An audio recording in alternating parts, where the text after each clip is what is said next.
자, 17강입니다. 열린 괄호 4번, 괄호 4번, 열린 괄호 4번. 부도덕의 바탕을 두지보. 지금 우리는 계몽주의의 내적 갈등, 보고 있는 중입니다. 계몽주의 안에서 일어나는 그 갈등의 요인들이 뭐였냐 하는 것입니다. 네 번째로서 부도덕성의 바탕을 두지보.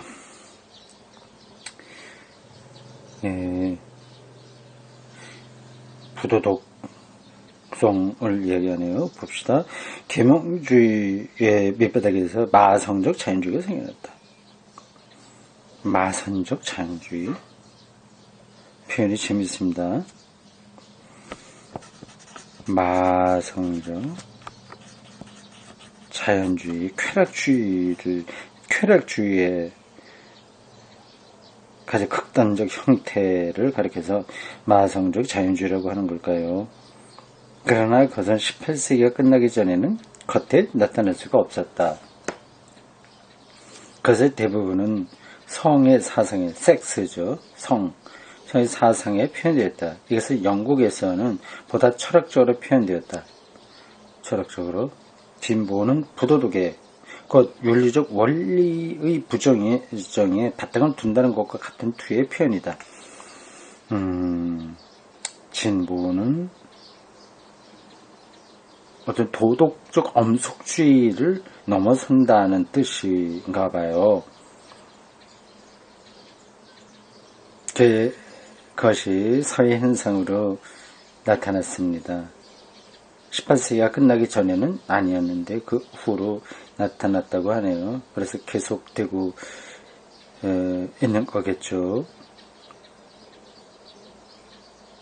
이 사상은 헬베티우스에게도 있었지만 철학적으로는 베르나르트 만데빌에 의해서 공식화됐다. 만데빌 앞에서 인용됐던 사람으로 제가 누군지 모르겠다고 하는 사람인데 83쪽 중간에 나온 사람이에요. 여기서 다시 설명이 되는 거 봅니다. 마성적 자연주의, 그러니까 진보가 윤리적 도덕주의, 엄속주의 이런 걸 넘어선다는 사상입니다.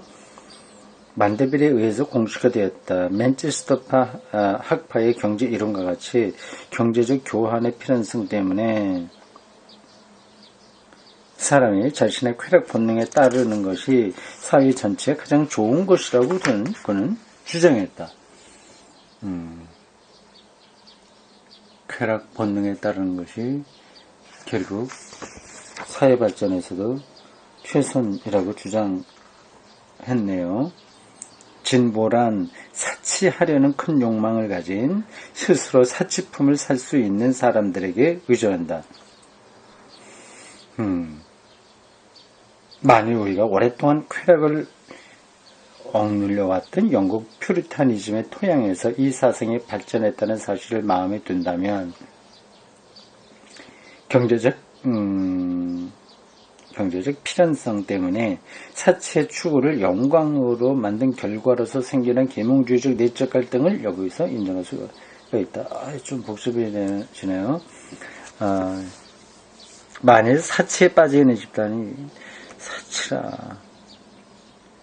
집단에 배제되어야 한다면 사회적 진보는 모두 좌절될 것임을 틀림없다. 만일 특권과 지위가 부정된다면 경제는 정치되고 만다. 그래서 사치와 영광과 사회적 지위를 갈망하는 권력자들의 사적인 악이야말로 자본주의 사회의 전 기능을 움직여가는 것이라는 주장이 발달했다. 그러나요? 사적인 악, 아주 사적인 개인적인 악. 악이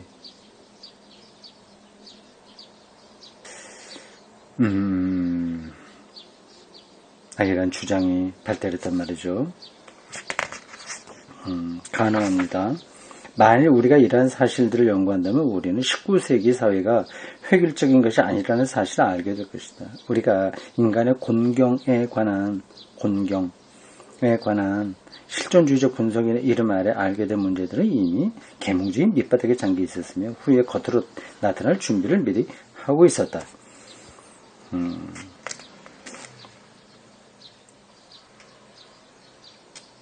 예, 그렇죠.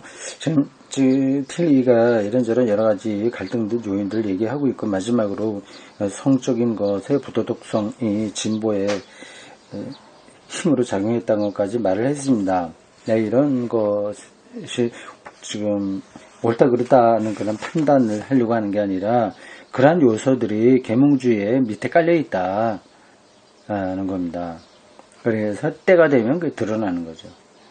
이 역사의 이 물결이라고 하는 것이 그렇게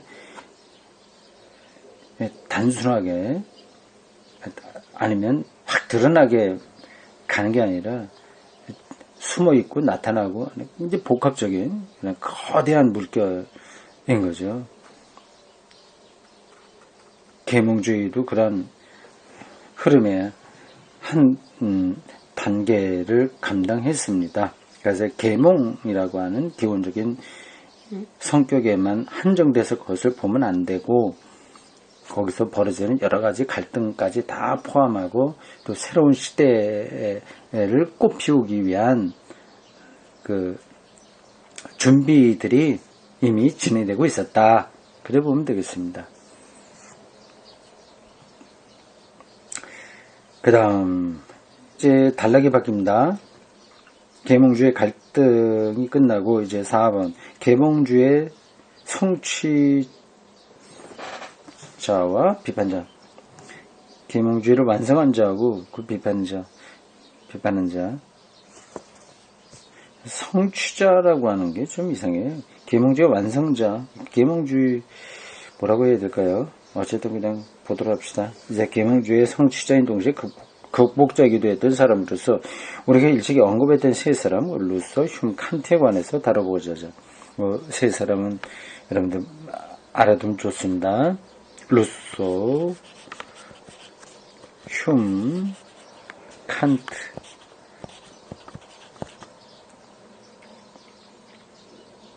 하나 프랑스, 흉은 영국이죠. 칸트는 독일. 각각 이 사람들이 계몽주의를 완성하면서 동시에 비판했던 사람이다 하는 겁니다. 열린 괄호1 루소, 프랑스 혁명, 로망주의 이런 소제목이 붙어 있습니다. 루소가 프랑스 혁명의 사상적 토대를 마련한 거고 결국 그는 낭만주의, 로만주의의 그런 길목을 열어서 그가 낭만주의자가 되었다. 그러니까 계몽주의를 낭만주의로 성취했다. 그래 보면 되겠습니다. 프랑스 혁명의 아버지인 루소에 관해서 많은 이야기가 필요 없다. 그의 사상 원리는 프랑스 혁명과 미국 혁명의 양쪽을 선도했다. 혁명은 다 사상가들에게서 나옵니다. 그것은 자연적 이성이라고 하는 원리였다. 자연적 이성. 내 말로 하면 그것은 비판적 이성을 사용했던 것으로 궁극적으로는 스토아 사상에서 유래하는 것인데 스토아 사상이 루소를 프랑스 혁명의 철학자로 만들었다. 루소가 스토아 사상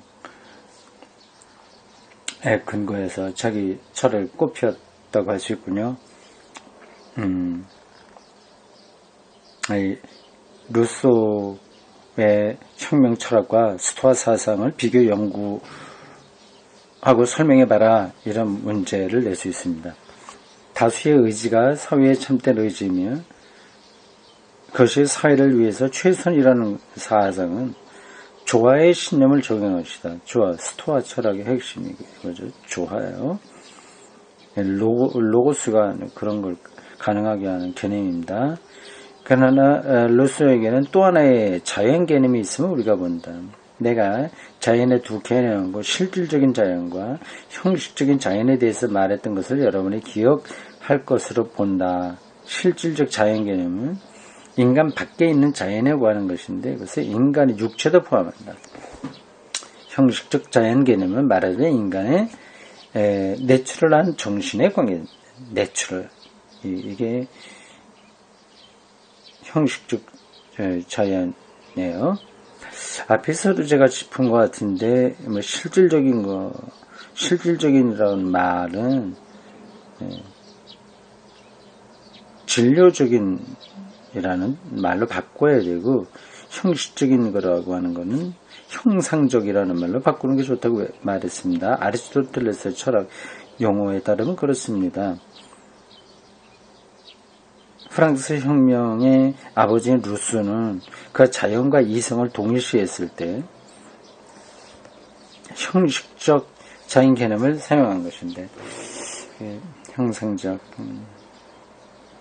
어떤 것이다. 그런 자연과 이성의 개념을 인류의 최초의 낙원 상태, 곧 원식 공산주의 상태라고 하는 관념에서 끌어냈다. 그런 공산주의라는 말을 사용하지 않고 오히려 야만인 가운데 있는 사유재산의 결여, 사유재산에 대한 결여에 관해서 말했다. 여기서 자연은 이성 이전의 형태, 곧 모든 존재의 자연적 공동체의 형태 안에 실제한다. 이것을 오늘날 우리가 자연을 산출하는 생태학이라고 부르는 것인데, 에컬러지, 사람은 여기에서 모든 자연의 한 부분이 된다. 이건 뭐 지금도 우리가 다 인정하는 바이죠. 물론 이것만으로 인간과 세계가 다 해명되는 건 아닌데 부정될 수 없는 요소입니다. 이 개념은 내가 말했던 감상성으로 하여 그 자연애로 돌아가려는 동경으로 하여 강화되었다. 여러분이 전원국을 연출하려고 세웠던 베르사유의 뿌띠 트리아누를 방문한다면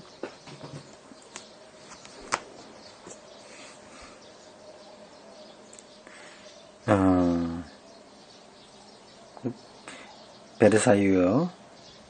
그 유명한 궁이죠. 베르사유 궁.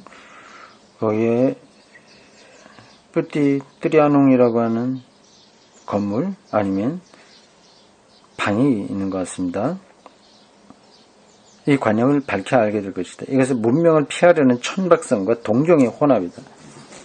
이 인상적인 건물에 표현되어 있는 것이야말로 루소주의다. 사람들이 이 두 이성의 교묘한 결합을 볼 수 있다. 프랑스 혁명을 위해서 혁명 철학의 터전을 제공했고 동시에 미국 헌법 기본 원리의 일부가 된 터전을 제공했던 비판적 이성이 있다. 이 이성 개념과 함께 인간 밖의 자연에 대한 로망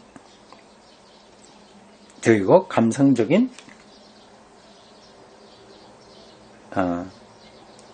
동경이 있다. 여기에는 문명이 생겨나기 수천 년 전에 자연스러운 것이 구현되었다고 루소는 믿었던 것이다. 루소 사상의 둘째 면에서 프랑스 혁명의 밑받침이 되었던 계몽주의 철학은 다음 시대에 오는 로망주의에 의해서 극복되었다.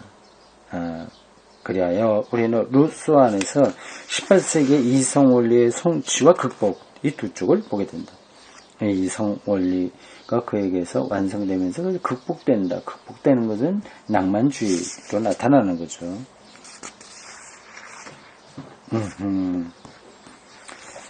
참, 이 사상과 철학, 예술, 인간에게서 나타나는 모든 것들이 이렇게 다 연결되어 있어요.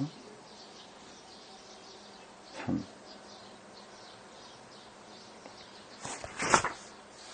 자, 루소는 됐고요. 두 번째,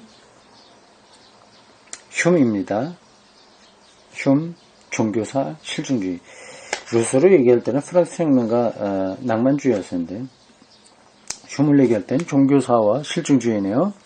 이제 우리는 계몽주의의 성취와 극복을 이룬 두 번째 사상가에 이르렀다. 그는 영국의 데비드 흉이다. 존 럭크에 의해서 고전적으로 표현되었던 계몽주의의 여러 경향은 흉과 함께 끝났다. 흉은 그의 인식론에서 이성적 원리에 대한 계몽주의 확신을 비판했다. 그는 우리가 직관적 이성이나 비판적 이성이니, 직관적 이성이니 비판적 이성이니 부르는 것의 타당성을 믿는 신념의 확실성을 무너뜨렸다. 계몽주의 신학에서 중요한 종교적 개념은 신자유 불멸성이란 개념이다. 휴먼은 이런 기본적인 인식론적 회의주의에 의하여 이 개념들을 무너뜨렸다. 그는 계몽주의의 이성적 확실성을 비판하는 방법을 제시했다. 이것이 영국에서는 치명적인 타격으로 느껴졌다. 휴먼 삶의 모든 문제를 여러 가지 뜻에서 이성을 바탕으로 해서 취급하려는 근대 사람들의 대규모적인 시도를 부숴버렸다. 어떻게 부숴버렸는지는 제가 잘 모르겠습니다. 더 연구를 해봐야 되는데 내 능력 바뀝니다. 이 점에서 그는 현대 철학에서 실증주의라고 부르고 있는 사상의 중요한 출발점으로 생각될 수 있다. 실증주의,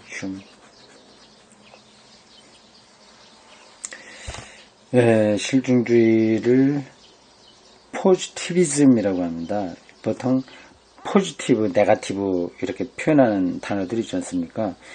포지티브는 적극적이고 네거티브는 소극적이고 이런 걸로 사용돼요. 네거티브한 게 아니라 포지티브한 사상, 이걸 실증주의라고 얘기합니다. 그러니까 네거티브를 소극주의라고 한다면 포지티비즘을 적극주의라고 얘기했는데, 근데 내용적으로 보면 적극적이다는 것을 더 넘어서서 실제로 증명할 수 있는 것만 참되다고 보기 때문에 실증주의라고 번역하는 게 낫겠죠. 부르주아는 여러 가지 혁명으로 그 적을 정복했고, 산업혁명도 여기에 포함됩니다. 프랑스 혁명과 산업혁명, 적을 극복했고 그 권력을 키워갔다. 그렇죠. 어쨌든 돈이 있어야 되니까 유산자에 속해야 힘을 발휘할 수 있고 뭔가 바꿀 수 있는 거죠. 만일 부르주아가 권력을 장악했던 원리가 이런 상황에서 아직도 유효한 것이라면 그 원리는 이번에 승리감에 날뛴 부르주아 자신에게 위험이 될 수도 있는 것이다. 혁명이. 그렇기 때문에 비판적 이성 대신에 관찰하고 계산하는 이성을 실증주의적으로 받아들이는 일이 뒤따르게 일어난다. 자기 가지고 있는 것이 또 혁명으로 무너지면 안 되니까 그것을 더 실증적으로 확인해내려고 하는 움직임이 따른다는 거죠. 이것은 계몽주의의 위대한 사상가들의 일방적, 비판적 정렬로부터 현대 윤명론적인 철학의 실증주의에 이르는 큰 변화를 나타내 보인 것이다. 또 어려운 단어가 또 나와요. 개념이 유명론적 철학, 노미날리스틱 필로소피, 유명론 철학의 실증주의. 실증주의는 유명론하고는 거리가 먼 것 같은데 유명론적 철학의 실증주의라는 말이 성립되나요? 그런가 보죠. 그러니까 이런 철학 운동들이 나타났겠죠. 참 이런 거 다 따라가려면 머리가 복잡해집니다. 결국 실증주의가 뜻하는 것은 무엇일까? 포지티비즘, 실증주의란 실증적으로 주어진 것을 그대로 받아들여서 앞서 제가 말했어요. 그것을 비판하거나 거기서 체계를 구성해내려고 하지 않고 그것을 관찰하고 기술하는 것을 의미한다. 그래요? 조금 내가 반대로 얘기했나요? 실증주의란 실증적으로 주어진 것을 그대로 받아들여서 그것을 비판하거나 거기에서 체계를 구성해내려 하지 않고 그것을 관찰하고 기술하는 것을 의미한다. 그러니까 실증적으로 주어진 것을 그대로 관찰하고 기술한다는 거예요. 그래서 비판하거나 체계를 구성하지 않고 그냥 있는 그대로 그거를 실증적으로 주어진, 제 책상 위에 책이 하나 있지 않습니까? 이게 실증적으로 주어진 거죠. 여기서 뭐 여러 가지 논리 세우지 않고 그대로 관찰한다? 그렇다면 이거는 현상학과 비슷한 거네요. 현상학. 우리는 휴먼 안에서 하나의 커다란 변화를 본다. 이 변화는 칸트에 끼친 휴메의 영향으로 하여 유럽 대륙에서도 중요한 것이 됐다. 휴메는 영국이고 섬이죠. 대륙인 독일 칸트에게 영향을 끼쳤다고 하네요. 실증적인 것을 그대로 관찰하고 기술하는 것이 실증주의다. 그걸 비판하거나 뭐 논리를 세우려고 하는 게 아니다. 한 거예요. 그러니까 현상학의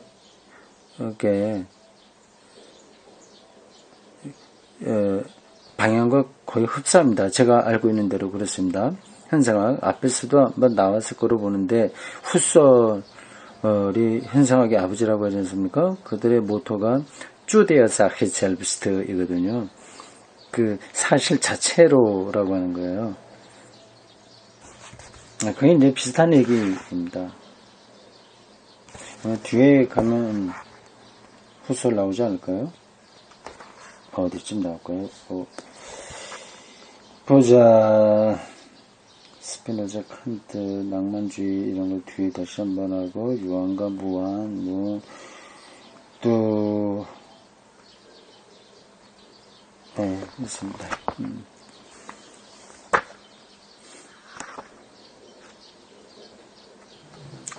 자, 이러한 방향전환은 현대 철학 발전의 주류를 이루고 있는 세 나라의 상황과 비슷하다. 세 나라란 프랑스, 영국, 그리고 독일이다.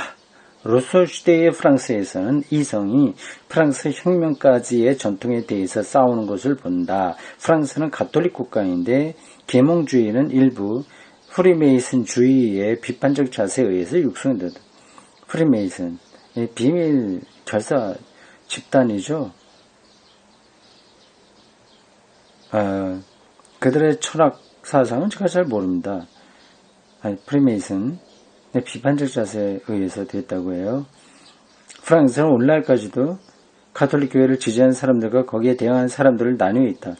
대항하는 사람들은 별로 많지 않죠.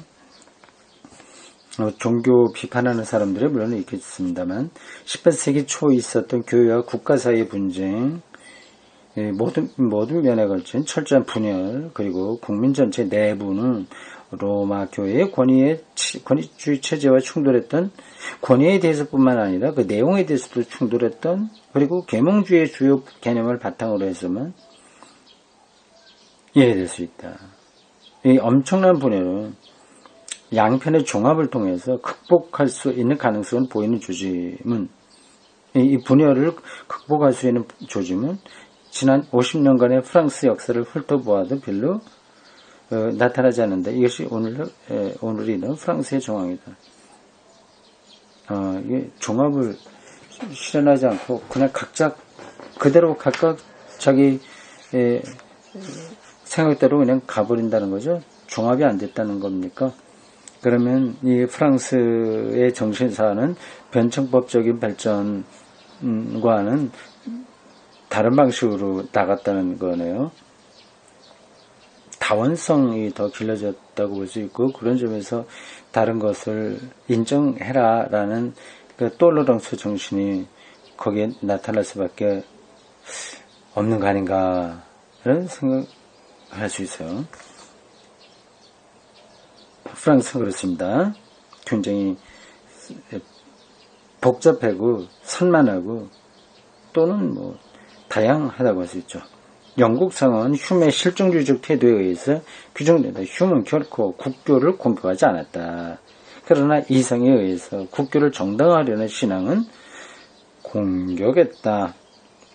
그는 이성의 관점에서 그리스도교의 모든 상징에 대해 철저한 회의를 가졌지만, 그렇다고 프랑스에서 볼 수 있었던 급진적이고도 미운 공격은 펴지 않았다. 그것은 오늘날 영국의 상황이다. 우리는 여기서 서로 내놓고 싸우지는 않지만 거의 서로 부딪히는 일이 없이 공존하는 두 가지 태도를 목격한다. 한편에서는 제국의 상징이기도 하고 과거의 상징이기도 한, 그러나 실제로는 세력이 없는 여왕에 대해서 지켜지는 모든 전통과 상징을 가진 교회가 있다. 이게 뭐 여왕하고 교회가 지금 어떻게 되는 게 문장이 이상하네요. 한편에는 제국의 상징이기도 하고 과거의 상징이기도 한, 그러나 실제로는 세력이 없는 여왕에 대해서 지켜지는 모든 전통과 상징을 가진 기존 교회가 있다. 이거 번역은 좀 이상합니다. 표현 자체가. 번역 자체가 이상합니다. 여왕과 비슷하게 기존 교회가 있다고 하는 거죠. 다른 한편으로는 기존 교회를 실제로 공경하지는 않지만 전통적 상징, 그 어느 하나와도 결합함이 없이 재기를 가는 다수의 지성인들이 있다.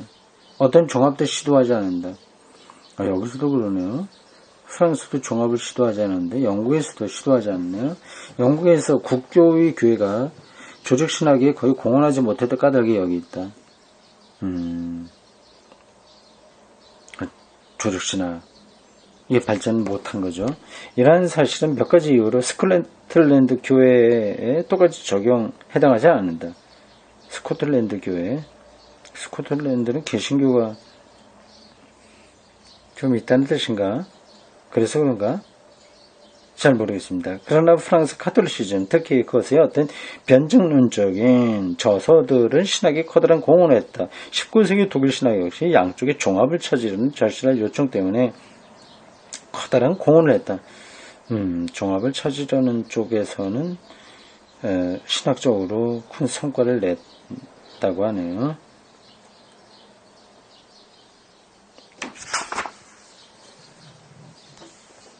그런데 최근에 영국에 참 흥미있는 일이 일어나고 있다. 그것은 내 자신도 어느 정도 관련되어 있어서 최근에 알게 된 것이다. 최근이라고 해도 이게 오래된 얘기입니다.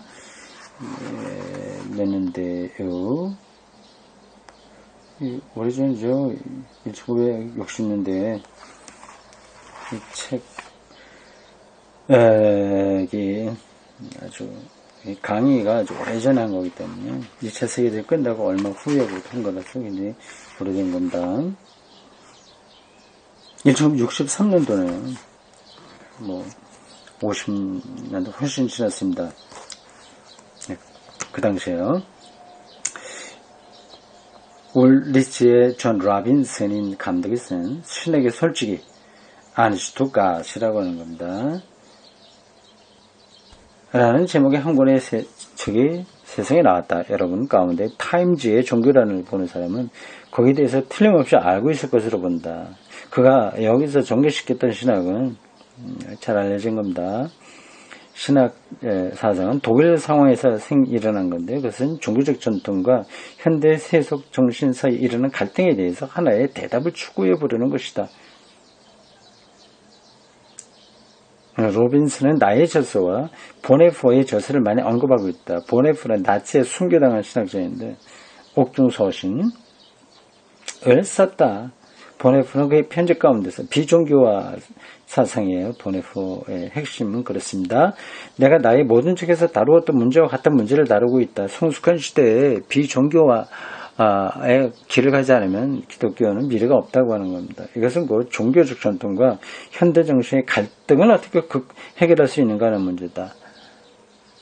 로빈슨이 내놓은 사상은 교회의 전통주의를 손상시켰기 때문에 많은 반대에 부딪혔다. 교회는 전통과 현대 정신의 일치점을 찾아 현대인들에게 전통적인 상징의 의의를 보여주는 문제를 진지하게 다루려고 하지 않았다. 전통에 머물러 있지 현대인들에게 그거를 풀어내려고 하지 않은 거죠. 그렇기 때문에 이 책은 교회에 커다란 충격을 안겨주었다. 물론 영국적인 상황에서도 대륙 신학의 기본적인 사상에서 얼마를 받아들였던 템플 감독과 같은 예외가 얼마쯤 있긴 했다. 그러나 전체적으로 영국적인 상황의 특징을 이룬 것은 급진적인 신학 사상 때문에 예전 위에 예전이요. 세크라멘트 의식, 예식 이런 겁니다. 여기에 세워졌던 전통의 안전성을 희생시키려고 하지 않는 태도다.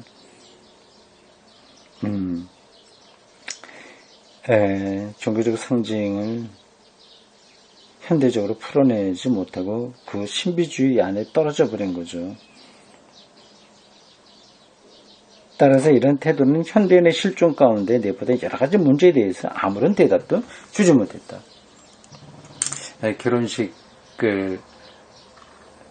성당이나 교회 등에 가서 하거나 장례식을 가서 하는 정도지 교회에서 실제 삶의 궁극적 의미를 얻지는 못한다. 그 얘기죠. 옳은 얘기입니다. 여기까지.